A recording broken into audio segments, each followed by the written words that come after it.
know you. I know well, I was walking by and I was like, I know that motherfucker right there. What's up? What's he doing? Dang. Man, I'm glad you made it because I had something to say and I'm like, I gotta talk to somebody about this. So I figured I'd lay it on you. Why not? All right. I've been pretty busy, so it's been hard for me to get back and jump in here and scramble up the eggs like I normally do. But let's do it, because once they're scrambled, you can't unscramble them. You can't put the toothpaste back in the dispenser. Hey, what about Saturday night? First of all, how cool was that? I thought I was about to get in some real shit for that, and I thought, well, if I'd go live, I could just give the audio maybe, but or just my reaction. I could just tell y'all what's going on. And then, but they didn't fix the audio where you could hear it anyway, so I said, well, I'll just explain the fight. And then I didn't realize there's something in my eye. Apparently you could see it. It was on behind me. Who knew? 980 some people showed up in this chat room. God dog. I was trying to just sort of lay a gift out, right? For people who couldn't get the fight, might want to see it, maybe catch a glimpse of it, something like that. And lo and behold, I guess word got around. So here's my thoughts on the BMF fight, first of all, from Saturday night. Let's get this out of the way, then I'm going to some people in the community who need addressing. Well, it's no secret I'm a big fan of Jorge Masvidal. I've been a fan of Jorge Masvidal since way before the Till fight. I don't know, 10 days before the Till fight, roughly. And yeah, I'm guilty. So for the Darren Till fight, you might not be a fight fan, you might not know about this, but so before he fought Darren Till earlier this year, in March, I think, in Darren Till's hometown, my son and I were like, hey, let's get this fight. And then I'm just looking up who the competitors are. I knew who Darren Till was. And then Jorge Masvidal was all over YouTube. So I started looking into this dude. And I thought, I like this dude. I really like this story. And this is what, if they really want to grow the sport, they should do a better job of this, telling people's stories. Because back in 2006, I used to watch Jorge Masvidal. 2006, I guess it was, yeah, on YouTube, fighting with he's fighting backyard fights in Miami with, oh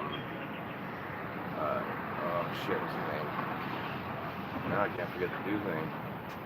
Anyway, I used to watch fighting on YouTube all the time. I would watch any kind of fighting, but in Kimbo Slice had like a fighting organization in Miami where they fight in the backyards. I did not put that together with that was Jorge Masvidal. So it wasn't like I've been a Jorge Masvidal fan since way back then. I just happened to have watched him then, and then recently, like beginning of this year, because he's got a lot of YouTube videos out. There's a whole lot of Jorge Masvidal from years back when he was roommates with Colby Covington, videos by Genghis Productions, I think is what it's called. And that's how I got caught up with him, and I just really like his story. And so I became a fan before the Till fight. And then he starts Darren Till, and I love his fighting style also. So then he made quick work of Ben Askren, and now recently here with Nate Diaz. Now, I'm also a Nate Diaz fan, who, if you're a fight fan, you cannot be a Nate Diaz fan. It's not like, I tell this to my son a lot, it's not like football or basketball or some shit like that where if you like one team, you can't like another team kind of shit unless they fight each other. And it didn't like that with records either, man. You throw all that shit out the window as they get better and as their mental game catches up with their physical game. There's like a crossover point where you got the best a man can fight.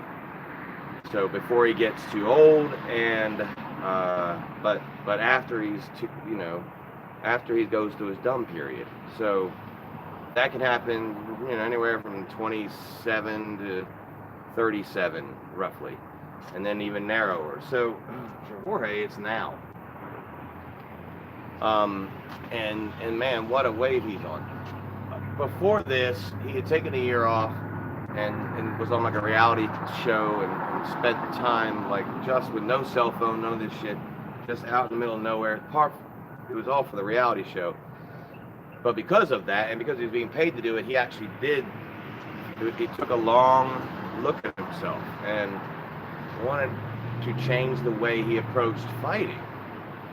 And here's where I'm going to start calling out some dumb motherfuckers in this community. One, I know everybody that watches Scrap and Do watches this channel, but not everybody watches this channel watches Scrap and Do. So, you know, if you don't know, you might know who he is, you just don't care for him or whatever, but Scrap and Dude is a really dumb fuck from Kentucky who looks like, you know, he's got like the face of a boy, but like the hair of a really old person, and then on the inside he's dead.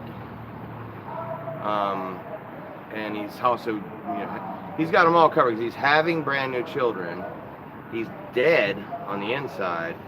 He's got the face of a child, and then the head, you know, he's got like not a 4 head, but a 5 head, or maybe even a 6 head. All right, and so apparently because he watches UFC, he's an expert. And if you go to his channel right now, you can still see his videos about his expertise on what was going to happen in this past weekend's fight. How Nate Diaz, of all people, was going to outclass Jorge Masvidal. No one's ever used the word class and Nate Diaz in the same sentence unless it was when he was younger and they were like, yo, Nate Diaz skipped class today. Because now, while he's a great jiu-jitsu fighter, which is a different art than just pounding on each other, that's not, he wasn't gonna, it is not, we're not talking about boxing where you're just a classier boxer. Your footwork is better, you're faster, your hand speed, those things. This particular fight was called out for the reason specifically of violence. The reason why people who weren't even into the UFC that wanted to watch this fight is because they were promised violence. And that's why I wanted to take the chance at making sure that if people couldn't see it, they at least got commentary of this fight, because some of us like the violence, right? And it absolutely delivered on its violence. Jorge Masvidal not only come out and fake the flying knee, which is funny, you know, the showmanship that was going on in Madison Square Garden, it met the occasion. Perfect. But then he just owned round 1, 10-8 round easily. And he laid into Nate with pure violence for 3 rounds. Which, by the way, it's a non-title fight. Any other non-title fight is 3 rounds. They made this, it was a special DMF title. It's not a real division title fight. So they made it 5 rounds and made it a main event. But if it was any other fight, it would have been 3 rounds. And I hear people talking about, well, he got cut against McGregor and was able to, you know, McGregor gassed out and all that shit. And yeah, he did, man. That was in the 2nd round that Conor McGregor gassed out. So, and yeah, Nate did do that. But by the time we were going into round 4, Nate had gotten the living shit beat out of him. In a street fight, even in a street fight, homeboy, his boys have been like, yo, man, you've had enough. Your fucking eyeball is hanging off. And the doctor put it, you know, they got to put their reputation on the line. Anytime there's a fight like that, especially in New York, especially in front of the president, they got to be like, do I want to risk Nate getting hit in the head with a heel and having his actual eyeball fall out of his face? Because we can do that. Look, it was 3 rounds of Jorge whooping Nate's ass. No, Jorge wasn't gassed. He wasn't going to be gassed. I don't see how it's possible you can believe that Nate wanted to take it into the later rounds, but not believe that Jorge was ready for those later rounds. Jorge has never gassed in his life. And I'm saying all these to answer what the dumb fat fucking Kentucky said. Jorge's never gassed in his life. That's not the reason he wanted to knock motherfuckers out. He wanted to knock motherfuckers out because he's the king of the split decision. He has lost 7 or 8 split decisions. That means one judge thought he won. He's 35-13, and in his 13 losses, he's 8 split decisions. One judge thought he won, so he could be 43-5. The man has fought 48 professional fights since he was 18 years. He's been fighting since he was 18 years old. He's fighting for 16 years in this business. He was not about to gas out. Is it more likely he was about to gas out, or we were going to see more of the same shit? Repetitive elbows to Nate's cranium, repetitive. I'm talking about the shots Nate was taking are not the kind of shots he was taking against Conor. I just watched they do something like called 360 motion or something where they show you the fight in high def, instant replay. The kicks that were going to Nate's body were like chair folding kicks, man. And Jorge just started landing all these body kicks in that last round. That was all part of the game plan, man. Chop him down from the top down. And certainly Nate's game plan was to absorb as much as he can, hope that he gasses out, try to wrap him up like a cobra at the end. But in order to wrap a dude up like a cobra, you got to get him down to the ground. And if you can't get him to the ground, how's that going to happen, man? It's just going to be more of the same. So fuck you, you fat Kentucky fuck, you Kentucky Fried Chicken shit. We're talking shit about Jorge. And that's coming from a dude who I totally dig. Nate Diaz, by the way. I love the Diaz brothers. I love Jorge too. In fact, my original tweet about this was, I hope that it's a 5-round banger, that they stand and fight each other for 5 rounds and they call it a draw and they have to do it again.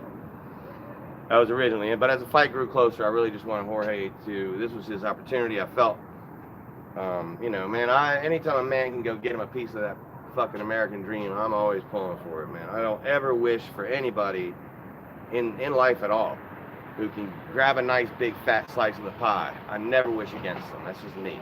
I'm never a hater, dog. So good for Jorge.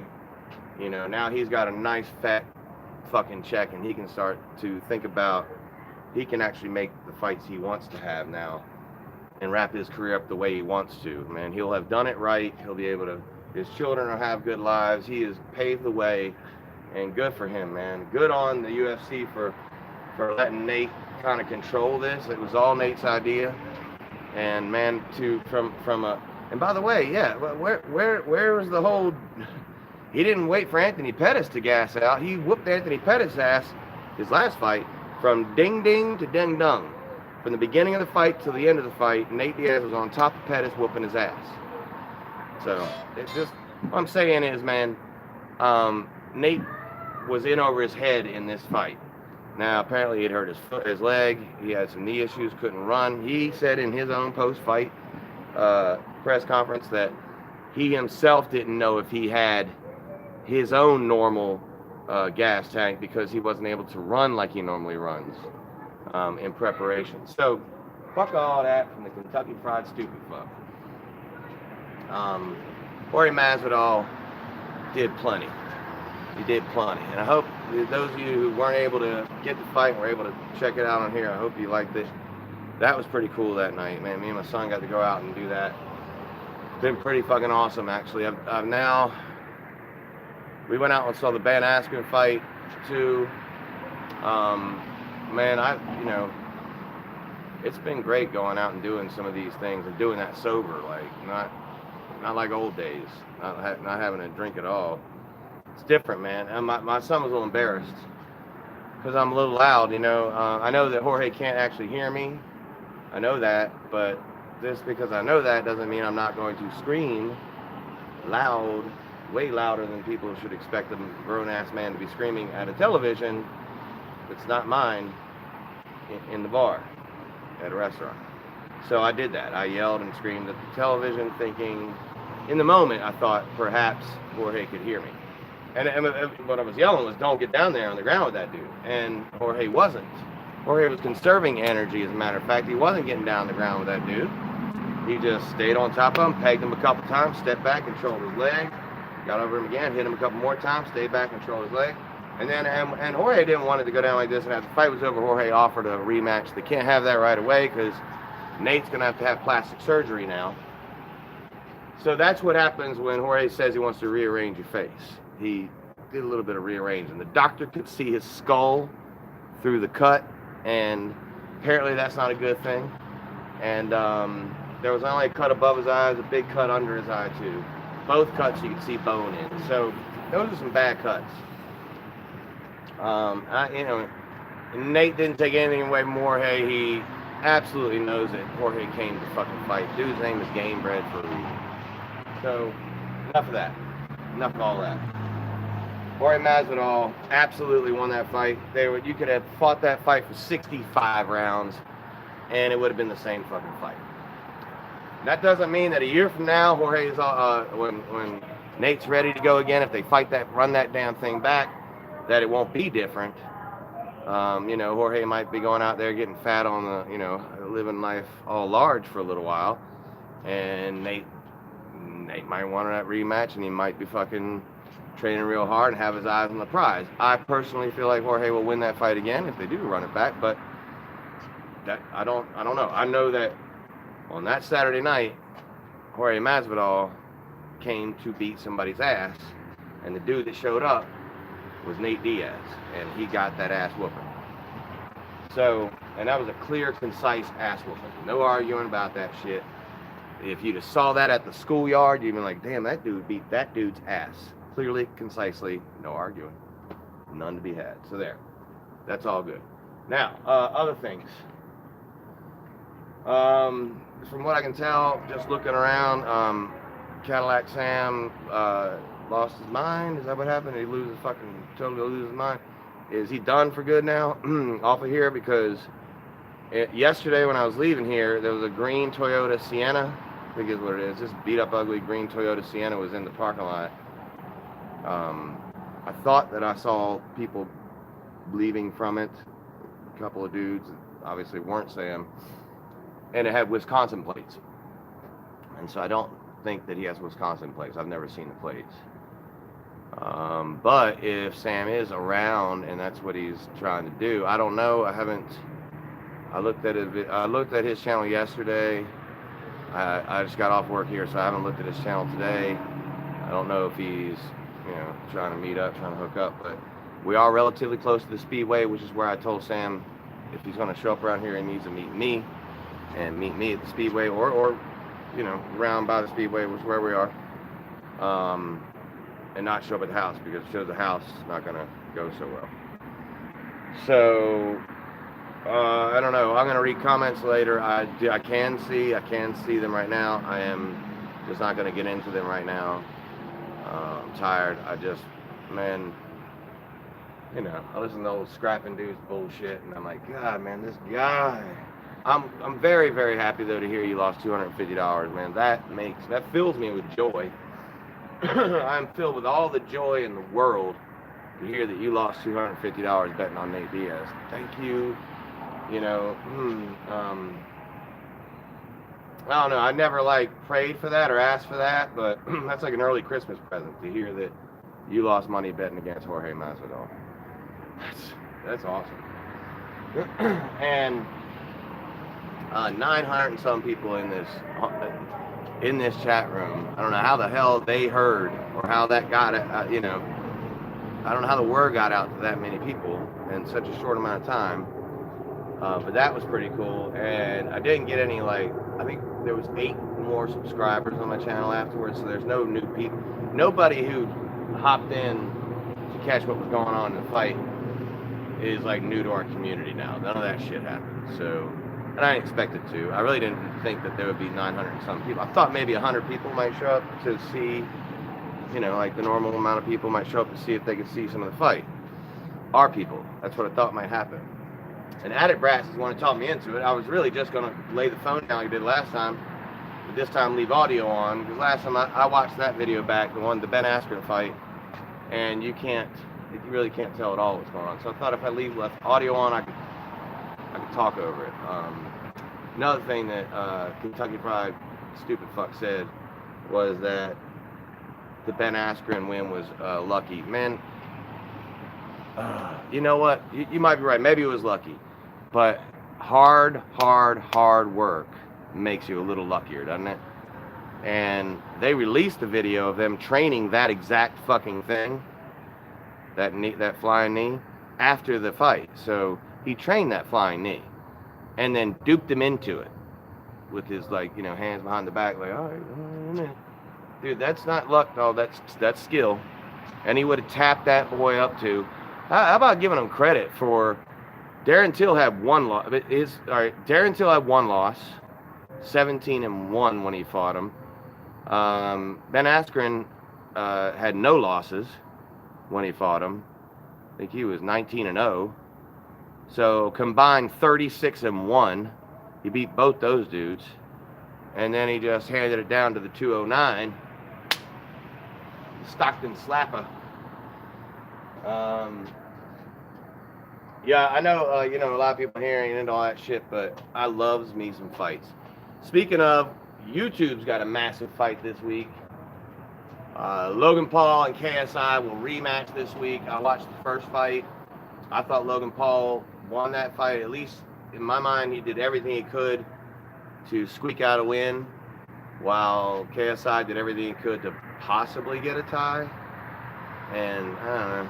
I didn't think KSI. I think KSI was just sort of out of control in the first fight, swinging wild, and a lot of what the people in the crowd thought were landed punches weren't landed punches.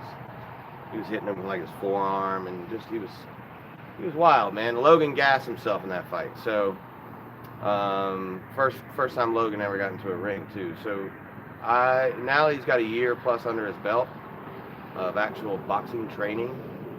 And KSI's got another year of boxing training. And they're both stepping into being pros now. They're both going to be fighting this fight. They won't have headgear. They are fighting with 10-ounce gloves instead of 12-ounce gloves.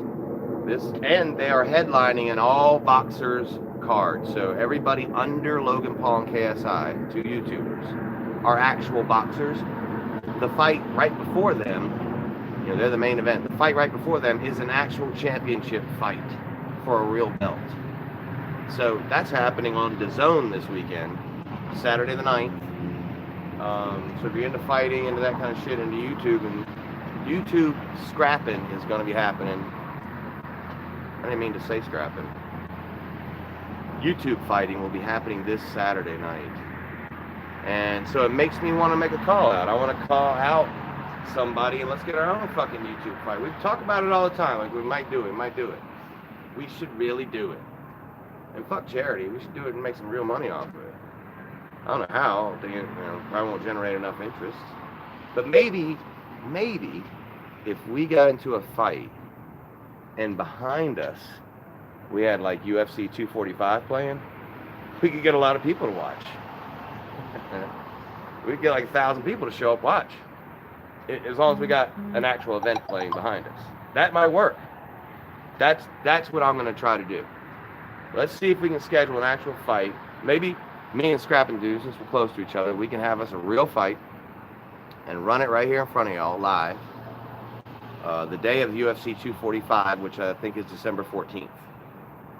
And we'll fight, like right here, and then behind us, we'll have UFC 245 happening. So you can, if you're really not here to watch us, you can at least watch some entertaining fight happening while we fight.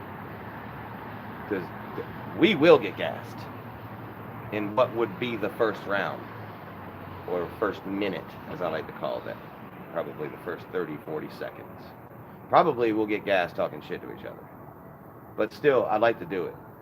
I'm so geared up for a fucking fight now.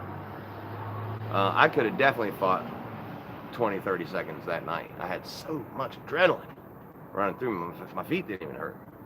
My feet were hurting all fucking day before that. But during that fight, man, all that pain went away. So yeah, I'm after the show, definitely. Definitely. I'm down, man. I'm down to scrap chew, fat Kentucky Fried Chicken shit. If you ever want to get down, I can show you what it's really like. Let's get into a real fight with a real man, not your daddy whooping your ass like you used to. For real, a real fight. I'd love to do that. We'll do that on December 14th, maybe. UFC 245 playing in the background. Shit, bro, we get a lot of people watching. If you're interested in it, man, I know a good cut doctor. But yeah, I don't hear shit about the fucking cut doctor. That is a way to lose a fight. To get your, it'd be different if Jorge came to the fight and cut him with a knife. Then it's not cool. But he cut him by punching the fuck out of him and kicking him in the face and elbowing him in the head, which is part of the rules of the fight. So he beat on him so bad, dude got cut, and the cut was so bad, it was a danger to him. And he couldn't see out of his right eye much anymore, so it was only going to get worse, because he wasn't going to see the shit coming. I mean, he was getting tagged with shit he saw coming. Now he was going to get tagged with shit he didn't see coming. So in reality, the doctor did what he's supposed to do, what he's there for, which is to protect the fighter from himself. You know, Nate's got a future. You might want to be able to see it. You get your this whole part of the skin over your eye gets knocked off. Motherfucker, you ain't blinking now, are you? Call you Abraham Blinken. Alright, anyway. That's what I got on that dude. AJ from AJ's Adventures, if you watch this. I do still want to interview you, man. I get 2 actual days off a week from this job. And on those days, we do my driving work. But those evenings, I have time. And that's kind of like when you run your 8-hour-long streams, your stream yards. So if we can work it out, man, I'd like to do something like that. And really, I just want to interview you also to be able to help you with understanding some of the shit that goes on in our community, not from your panel and the people who are from our community telling you, but a one-on-one thing, you know, where you can also ask me questions and I can dig a little deeper. Interviews are different than people coming on their own channel and telling you things. It's different than panels where people can ask questions. It's just different, man. If you don't understand that, I can't help you understand why that's different. I would just say watch and see if you can notice the differences. And I think that's about it. Yeah, I mean, still a lot of shit talkers out there. I popped in and listened to, the other night I listened to a little bit of your stream, AJ, and, you know, I wouldn't believe everything out of any one person's mouth. You know, maybe try to gather what you can by the collection of information. If you're interested in understanding how all the beef goes back in our community and all that kind of shit. And if you're not, then just keep doing what you're doing. You're going to figure it out anyway. Or you'll just find your own beef. You know, you had a little bit going on with Sam there for a minute, but who hasn't? I'm surprised, though, because he typically, you know, he only fucks with people who have helped him or who have uteruses. And, well, I guess you've helped him some. And, you know, I don't know. Maybe you've helped him enough for him to start turning on you. But I'm sure you don't have a uterus. I'm pretty sure that thing on your face is a nose. That's a joke. All right, man. Later, y'all.